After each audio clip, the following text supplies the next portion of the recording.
Ayikho into etheni engizobe ngisho bazalwane nje ngizofunda nje into esiyaziyo. Amen. Ngizofunda nesifana. I'm going to read what we know already. Amen. Bible says, behold how good and pleasant it is for brethren to dwell together in unity. Verse 2.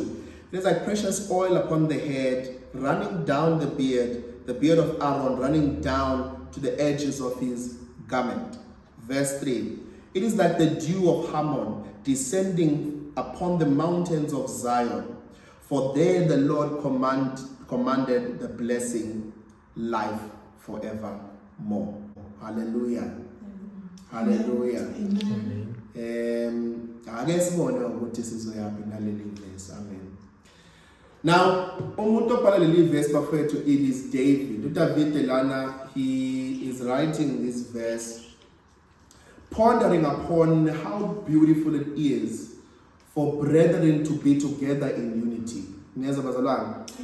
For brethren not to be divided by their own ambitions, but to be together in unity. Now, unity bazalwane sometimes iyafuna ukuthi kwesinye isikhathi unity needs you sometimes to work harder than one other, and sometimes it needs you to reduce yourself more than others.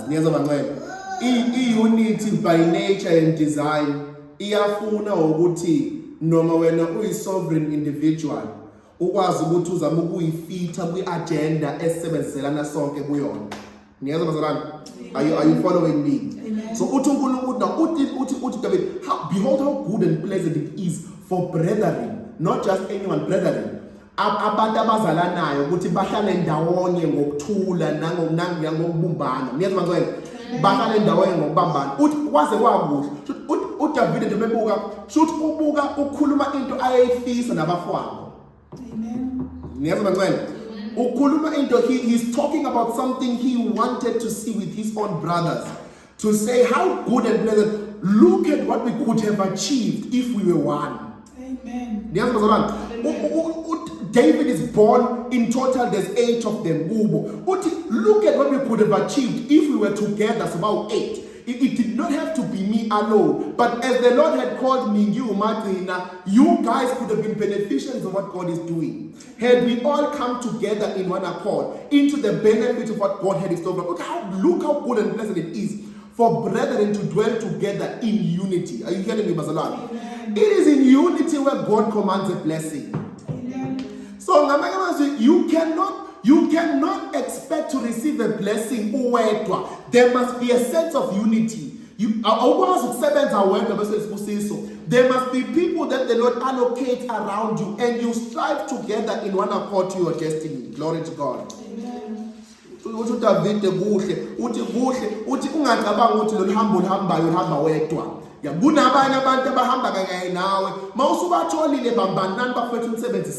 Are you hearing me? Amen. By the way, that is how Amajuda have actually ruled us financially. It is because Jews work together in unity.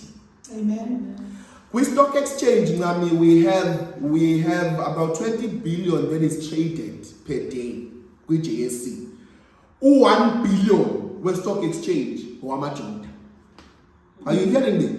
Amajuda. Because Amajuda anenta by this and farking. Anento ukuthi angikwazi mina ukuthi ngithenge komunye umuntu ekhona umfowethu odayisayo la kithi kumaJuda. Are you hearing me? So they dwell together. As a result, they have the privilege and power of economic domination. They dominate our economy. Umnotho wethu bayawubusa ngeprinciple lokuthi angisebenzi yedwa kunabantu engibambisene nabo. Amen. Niyenza bazalwane. Ngithi abantu ukuthi bangihamba ukuthi yangana uma lingadopta le principle ukuthi njengoba siyabantu nje umuntu akangafuna ukuba i-superstar yedwa. Akube khona abantu abaseduze kwakhe asebenzana nabo nasizana nabo ukuthi baye lapha yakhona. Don't work alone. Find someone you can hold hands with and run with them. Hallelujah. How could it be now ngizokazake manje ngomekene sibu David abasebenzisa uthi David how could it be for brethren to dwell together in unity bese yakha ethi kunjengamafutha ehlesivini ka Aaron. It is like oil coming down from the beard of Aaron down to his garment. Now we understand that oil in the Old Testament represented anointing. There's anointing in brotherhood.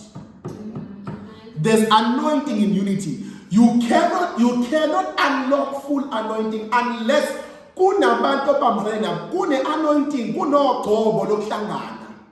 Amen. Niyezwa mancane. Ingakho ke ukuthandaza kwakho endlini kungafani nokuthandaza kwakho enkonzweni. Amen. Because mawusenkonzweni uhlangene nabantu abahlangene ngeNkosi. Amen. So inkosi kumele ithulule isibusiso lapho ithulule ugcobo lapho. There must be anointing there because njengoba nihlangene ningangaba abaningi but njengoba nihlangene nje there is an anointing, there is an oil that comes down. It is like the oil upon the beard of Aaron. Listen, this anointing does not just go for church. There are people who are anointed for market. Kodwa umuntu uthi mayethi umsebenzi wakhe mayakha ubona ukuthi lo muntu akakhe nje ngoba akha lento uyigcotshele uyibizele. Amen. Hallelujah. Kunabantu abafundisa njengoma abafundisa isiZulu ubona ichayini elikhulu likubingelela ngezulu ichayini lingakhulu sifaka sikhuluma isiZulu sithi awubona mesizondisana kunjani. Kucaca ukuthi lo muntu akafundiswanga umuntu olako befuna ukuhola ufundiswe umuntu onogcobo lokufundisa. Amen. It is like oil that comes out. So when the brethren are together, they begin to be able to do things that only anointing can do. Amen. Hallelujah. Amen. It is like oil. It is like oil. It is like oil. It's like oil from the heavens. It is like oil that comes down from the beard of Aaron and goes to his garments. Learn garments, by the way, kuluma ngesembatho, mantles. And if you are watching, you can go to our YouTube. There's a video where I speak about mantles. When you speak about mantles, it is the spiritual identity configuration you have in the spiritual realm. Ngamanye amazwi ilento imimoya eyibonayo mayibona wena ayiboni wena ibona yona. It is the mantle. Asiprove lokho lithi iBhayibheli uSawuli sesaba ukujuqa uDavid wahamba wayobona umama thizeni. Niyezwa zweni wahamba wayobona umthakathi thizeni. Mayifika kulowo mthakathi bathi nginenkingi nangu uDavid la. Kunento ethile asikazi ukuyenza la kimi. Yabo. And njengoba sikazi ukuyenza sekudinga ukwazi ukuthi kanti yini le eyashiwa uSamuel. uSamuel kade asho usedinga ukuvusa uSamuel lapha. So ke uSawuli akasho ukuthi ufuna ukuthi alekelele ubani. Lithi iBhayibheli umthakathi ethakathi wabona isembatho akabona uSamuel wabona isembatho. He saw the mantle and the witch of Endor said, "Why would you do this to me?" Ungakwenza kanjani ukuthi ungibizise umuntu ongumgcotshwa kaNkulunkulu uSamuel? Wathi uSawuli ukhuluma ngani? Wathi ucabanga ukuthi angazini isesembatho lesidumile phakathi kwabathakathi. Ngeke nje ubuprofeti baSamuel badube ngisho phakathi kwabathakathi. Lesembatho siyasathi esaSamuel lesembatho. Njoba njengamanje ungidelela inkinga ezinkulu suka hamba la ungaphindi ubuye. Amen. Ngoba njengamanje usaminisha umoya womprofeti kaNkulunkulu onamandla. Leso sembatho, that mantle. Now when the Bible says that the unity of brethren is like oil dropping upon a mantle. Amen. Kufana nogcobo lehla phezu kwesembatho. Ukuthi labantu ayikho into abangayenza ngabahlula uma bendawonye uma behlangene uma bengabebambene. Niyazwa mangcwele. Amen. Isikhathi siphelile sokuthi umuntu abe yisuperstar yedwa. uNkulunkulu uzodonsa abantu eduze kwakho enzobambisana nabo kuyona into. Hallelujah. And niyobambisana abafowenu, niyobambisana endabeni yokukhonza, niyobambisana endabeni zomndeni, niyobambisana kuzona. Hallelujah. Niyobambisana kuzona ekusebenzeni. Uyothi uqala ibhizinisi uhlangane nomunye onebhizinisi efana nelakho nibonisana ukuthi nilekelelana kanjani ekuthenini amabhizinisi asebenze ndawonye. Isikhathi bafethu sifikile ukuthi abantu babambane. They must be in unity. Hallelujah. Amen. It is like precious oil. It is like the anointing of the heavens coming down upon the beard of Aaron and resting upon the mantle of Aaron. Hallelujah. Amen. Aqhubeke athi kuthi lento yokuhlangana. It is like dew of Aaron. It's like dew of Aaron descending upon the mountains of Zion. There is where the Lord commanded the blessing. I guess in the history in Aaron. Sorry, I Aaron, Hammon. Hammon. And let me give you a history about Hammon. Hammon is the highest mountain in Israel. Amen. Mayamazi ayikho intaba eyayiphezulu njengeHammon. Sikwazi ngani lokho? Mawucheka indaba yeHammon, iHammon kwakuyintaba eyayifika emafini. Niyezwa ngcwele? Okusho ukuthi kwakuyintaba eyayihleli emafini. Iqondisa ikamera tothiso. Yayihleli emafini. Ngabanye amazwi lamafu lawa owabona phezulu. iHeron yayihleli phakathi kwayo kanje, amafu adlule phezu kwayo. Then makuthiwa ukuthi this dew okhulunywa ngayo, this dew would come directly from the clouds. Niyazi mancane? Ngamanye amazwi lamanzi afresh, lamanzi lawa ayefana nemvula, ayevela efwini ebese ehla eHammon. Mayehla ngeHammon ehle azogcwalisa ivegetation, okusho ukuthi amafruit lawa ayevuka la ngezansi kwakuwama-fruit afresh nawo wonke ngenxa yokuthi amanzi ayephila ngawo amanzi amafu. Amen. The fruit and the vegetation was so rich because it was not just handled by just any water from a river. The fruit was rich because it received its food from the heavens. Amen. Are you getting me? Uthi uDavide kuhlangana kwabantu kufana nalokho, kufana ukuthi kufana nontaba yaseHaron ethi mayeka yehlise amanzi avele efwini azonikela izithelo ezirich. Amen. Niyazi bangcwele? Amen. So when you begin to look at this, well, by the way, asichaze even further ngoba nakho engathi inkosi yakuvumela. uHammon aphiwe njengoba kuHammon nje udumile eBhayibhelini ngalo verse 133. Wawungayona uHammon kuphela. Wahamba kwaba intaba ekuthiwa Mount of Transfiguration. Amen. So Hammon is the mountain where Jesus showed his glory first. Amen. uHammon intaba la uJesu aveza inkazimulo yakhe eqala khona. Ngamanye amazwi abantu akade bezolandela bayibona inkazimulo yakhe bese bezobe late because khathese Hammon washintsha isimo, kwavela uMose, kwavela uEliya, uPetro wadideka wakha amatende akhe lamadoda ngomathathu, kwavela izwi elivela phezulu bese Hammon lathi landela lo nangu umntwana wami, shiya uMose, shiya uEliya, landela lo nangu uJesu, that is my son in whom I am well pleased. Are you hearing me, bazalwane? Amen. Hammon is the location of God's glory. Lithi iBhayibheli ukuhlangana ke kwabalungileyo, ukuhlangana kwabazalwane, that the unity of brethren is like Hammon. It is like the dwelling place of God's glory. The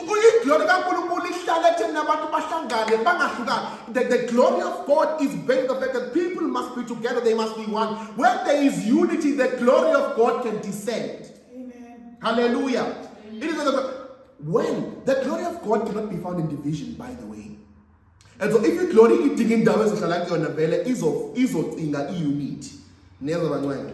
Ngiyazi simple lento engishoyo kodwa ngifuna ukuthi niyibuke ngenye indlela ngoba kunendlela uDavid ayibeka ngayo lapha. Usethi ke uDavid ke sebeze wonke all of these examples. Usethi it is here where God has commanded a blessing. Yeah. So isibusiso sikaNkulunkulu sihlala endaweni la khona abantu bemunye khona. Amen. Niyezwa bazalwane? Amen. Now, lento ukuthi ube munye ayidingi ube perfect. Hallelujah. Niyezwa bangcwele? Amen. Ayidingi ukuthi ube njani? Perfect. Yes. There's only one new commandment in your covenant. Like our second command. The commandment there called yothando. Thandanani. Bible thandanani. Love your brother as you love yourself. Lana sidingi ukuthi ube perfect. Sidingi ukuthi utholakale sinothando. Ngiyazi bancane, kwi-new covenant nje into emeja uthando. Akumeja ukulunga, akumeja ukuthandaza ngelimi, akumeja ukushumayela, akumeja ukuthandaza 10 hours, akumeja ukuthi into emejayo la uthando, iba nothando. You can't have this unity without love. Uthi it is so blessed. uDavid uhleli uyabuka ukuthi ungathi ngadonsa kanzima abafowethu bengaboni ukuthi sibusiso singaka etheni ukuthi sihlangana. Kunalokho balebele ukuthi babe nomona ngabe ukuthi inkosi esenze kanti abazi ukuthi kube bahlangane nami ngabe nabo badlile into inkosi ekithi izoyenza ngempilo yami. Manje ukuthi njengamanje bazama ukuthi balwe nami kanti there is a blessing the Lord commands in us becoming one. So it is there where God has commanded the blessing. It's simple. When we become one as a house, as we become one as a church, become one as a family, it is where God commands a blessing.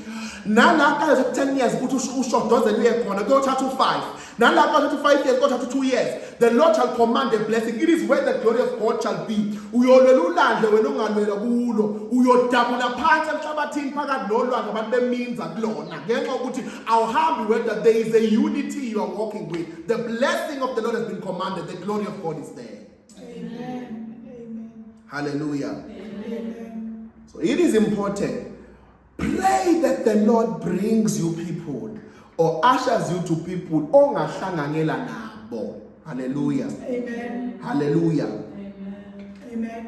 David lento ikhuluma, uDavid gogo lento ikhuluma uqeda kulahlekelwa umngani wakhe uJonathan. Uthi yazi kodwa uJonathan bafowethu remember futhi into yaJonathan noDavid yayi serious. Futhi aba serious esheshayo.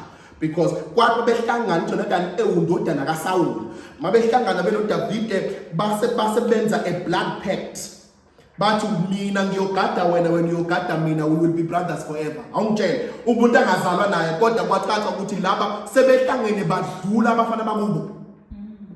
Nezo salami. And the Lord commanded the blessing. Ukungena kwaDavid esihlalweni kwashesha kunokuthi kushodozele ukuthi benomuntu ahlangene naye. Niyeza bazalwane? Amen. And ukubonakalisa ukuthi ngebele behlangane naye wathi noma eseshona uJonathan esefa empini. Wathi ukhona enosendlini yaJonathan engingambenzela umuzi. Niyayibona ukuthi unity ihambe kangakanani?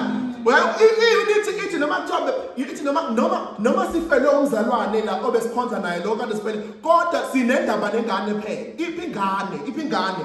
Ingane siyazi ukuthi la ngomhla 4 December sisinqumile siyindlu ukuthi sizoyibheka ingane every birthday, ayizukuswela iphatha, ayizukuzwela ikhekhe. Ngeke ukuthi sinomzane sinoma wayo besiyimbumba na. Unity is of that nature. Niyeza bazalwane? Cha angikhulumi ngesibonelo, into ngempela esayinquma laseyiba njengoba sihambe lo mzalwane okade khonza nathi. Njengoba eshiye ingane encane na 4, we will make sure ukuthi leyo ngane leyo makuthiwa ukuthi iyazalwa ingeze ubuhlungu bokuthi uma akekho. Simtholile umuntu esingamenzela umusa. Niyenza bangcwele. How good and blessed it is bazalwane. Umuntu usekwazi ukuthi noma kuthiwa kuba khona izimo ezikhona angabi novalo mayegula uyazi ukuthi noma ngilele ngishiya abafowethu abazosala begada ukuthi sengiqalile ingafi. How good and blessed it is. Uma unity ikhona into noma uyiqalile noma sewulele wazi ukuthi iyoqhubeka iphile ngoba awuyishiyanga yodwa bakhona obambisene nabo kulombono. Hallelujah. Wena nkusho lokho. Kuhle ke futhi ukuthi uNkulunkulu uma engakabambula abantu ozobambisana nabo ungasheshi uhlangane nabo. Amen. Niyazi bangcwele? Amen. Ungasheshi uhlangana nabo. Akube inkosi ebambulayo ebese ukubambisana nabo ungabadedeli. Niyazi bangcwele? Into kaNkulunkulu isebenza kanje nayo wena sesinami. Kuvele kube lula ukubambisana nomuntu uNkulunkulu abethule ngaye. Kube nzima ukubambisana nomuntu uNkulunkulu athi bambisana naye. Niyazi bangcwele? Yabo nje lo inkosi impela ngempela ekudinga ngempela amazena. Kekube nzima, kekube umuntu nje omazi ukuthi akanasineke, yabona kube ukuthi inkosi nje isikubekile lapho ukuthi cha bambisanani khona because kunento inkosi efuna ukuyenza ukuhlangana kwenu. Hallelujah. Hallelujah. Angeke kwenzeke njalo ukuthi inkosi kuba ihlanganise nomuntu nje ohlezizwana naye. No. Inkosi ine key agenda yayo. Hayi uneseka kwakho. Hallelujah. Amen. So when the Lord has revealed those people who are next to you, ungahambi kude nabo. Sondela nabo nibambisane into yokuphila, nibambisane into business enzayo. Bazalwane, angeke ngikusho lokho akubhalile. Sekuyiwisdom inkosi enginika yona. Kuyenzeka ukuthi inkosi embule ukuthi lo muntu right lo for a business. But kube ukuthi right for a business kuphela akekho right for izinto zomndeni. Akekho right for izinto ehlangene nezinye. Right for business asibambisaneni la. Nenzelani bazalwane? Ngoba njengoba inkosi inibekile ukuthi nibambisane la. Kungenzeka ukuthi mawumwelisa kwelinye ikamero one khona. Ebese kulimala le ekade nisebenza kuyona. Niyezwa bazalwane? Inkosi kancane ngiyangifundisele into leyo inkosi ukuthi kunabefundisi nje mina engizwani mawungathi usibona sindawonye ungathi hawo umpostoli ngiyakutshela ukuthi ukalabazalwane. But there is a line that I have with them that we end here. There is a certain piece of people engizwana labo masekuza eyintweni eseyingene ekhaya. Niyezwa bazalwane? You must learn to appropriate them ukuze kungabheki kuyasekhaya bese utshela ukuthi nokuhlangana kwenu ngokomsebenzi kuyabheda. Niyezwa bazalwane? You must learn to appropriate. Okay, angithi ke sibonele. Lithi iBhayibheli emshadweni wasekhaya kwakukhona uMaria. Angisho kanje. Ithi iBhayibheli emshadweni wasekhaya abafundi noJesu babemenyiwe. Ngikhumbula le ndaba leyo. Ebese lithi uMaria nabafazi babekhona. Niyezwa bazalwane? Okusho ukuthi la ehlanganeni khona abamenyiwe, khona abanjani? Abakhona. Ungaba confused bababili bazalwane. Niyezwa bancane? Don't confuse the two. In life there are people who are built for that specific place that you are in. That specific agenda oyiphushayo. That specific project onayo. Then there are people who abakhona nje ukuthi babe khona empilweni yakho nje. Niyezwa bazalwane? Amen. Imvamisa ke laba abasempilweni yakho bavamisile ukuthi bandla bengakwazi ukuthi bakusize ngemali. Bavamisile ukuthi ube uwena ovamisa ukubatakula. Bavamisile ukuthi ube yibona Nkosi yami uyabona. Kodwa i-wisdom ne-knowledge abanayo kucathi ukuthi uma ngempela sekungaphezulu kwakho ukhalela kubona. Kube yibona abakududuzayo. Kube yibona abakusiza, kube yibona abakukhulekelayo. Abanawo amandla but inkosi babekile empilweni yakho ukuthi bona babe khona. Niyezwa bancane? Niyezwa bancane? How good and pleasant it is for brethren to dwell together in unity. Father, this is your word. Thank you so much for speaking unto us. Akube kulungeni bakho Nkosi ukuba Jehova usembulele labo Nkosi ababiza ngama destiny helpers, those people who you have called, Father, that we may be one in what we are attempting to achieve. That Father, we, oh Father, shall see your glory reside amongst us. Because ungasinika wisdom, ungasinika ingqondo namehlo nezindlebe zabafundi. Sikwazi ukuyibona ezinye izinto, sikwazi ukuyidetect ezinye izinto egameni lika Jesu Christ. We pray, mighty Father, oh God, that Lord, you will give us the wisdom to distinguish, Father, and that we'll be able, oh Lord, to walk in your perfect will. In Jesus' name, amen. Amen. Amen.